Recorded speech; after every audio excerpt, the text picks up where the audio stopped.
বাড়ি আছে, হুন্ডা আছে, গুন্ডা আছে, জাহাজ আছে, বিমান আছে, ছোট্ট সোনামণিদের জন্য পুতুল আছে, তারপরে যে পিস্তল আছে, বন্দুক আছে, রাইটার আছে, পাখি আছে, টিয়া পাখি আছে, অনেক সুন্দর সুন্দর।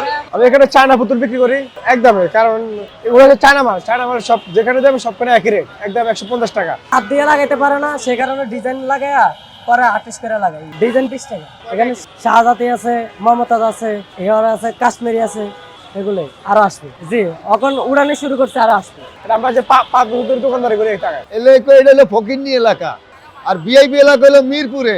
আমরা 600টা 400টা হোম টেক্সের কাপড় কিনিয়া, চাদর বালিশ কাবার কিনিয়া বানায় লয়ে যাই গিয়া। বিভিন্ন ধরনের আইটেম, মানে মার্কেটে যে ধরনের আইটেম আছে সবকিছুই আমাদের এখানে এই ফুটওভার ব্রিজে পাওয়া যায়। এগুলো এই যে জুতা, যে টি শার্ট, প্যান্ট, সবকিছুই মানে যেগুলা মার্কেটও আছে, মার্কেটের থেকে আমাদের এখানে মানে অনেক কম দামে পায়, এই জন্য মানুষ এখান থেকে বেশিরভাগ কেনাকাটা করতো। এখানে আছে পুতুল আছে, প্যান্ট আছে, মানি ব্যাগ আছে, শার্ট আছে, গেঞ্জি আছে, জুতা আছে, কসমেটিক আইটেম আছে, সব এভরিথিং, সব আইটেম আছে এখানে। এটা হোম টেক্সের কাপড়, এটা গজ 400 টাকা, কিন্তু কাস্টমারে নেয় না, আইয়া কয় 100 টাকা জোড়া।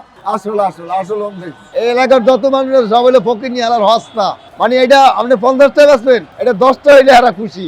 10টা আপনি কই পাইবেন? 10টা দিতে পারবেন না তো। 600টা চাদর বেশি, 150টা গজ কিনিয়া এই নেয় না, কয় 400টা বয়ে থাই চুপ করিয়া। এলে কই এটা হলো ফকিরনি এলাকা। আমি পাঞ্জাবি উঠাইছি আলহামদুলিল্লাহ। দেখেন আমার পাঞ্জাবির কোয়ালিটি, কফ হাতার ভিতরে খুব সুন্দর একটা পাঞ্জাবি। এগুলো আমি মাত্র 800 টাকা করে বিক্রি করতেছি। এই একটা দেখেন খাদি কাপড়ের ভিতর পাঞ্জাবি, স্কাই ব্লু কালার, খুব সুন্দর একটা পাঞ্জাবি। এই একটা আছে যারা ভারী কাজ পছন্দ করে, হাতে আর গলায় ভারী কাজ যারা পছন্দ করে, এই যে এটাকে বলে স্যামসাং কটন, খুবই সুন্দর একটা পাঞ্জাবি।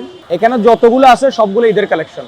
শোরুমের জুতাগুলো আমরা এখানে বিক্রি করি, তবে হয়তো তুলনামূলক শোরুমের দোকান ভাড়া, রেন্ট সবগুলো মিলে ওনারা দাম বেশি চায়, চার্জ করে আর কি। তবে আমরা তেমন দাম চাই না, কারণ আমাদের তো কোনো ভাড়া নেই। এটা তো একটা মার্কেটের থেকেও বেশি, এটা মার্কেট না শুধু, এখানে আপনি কোনো কিছুর কমতি নাই।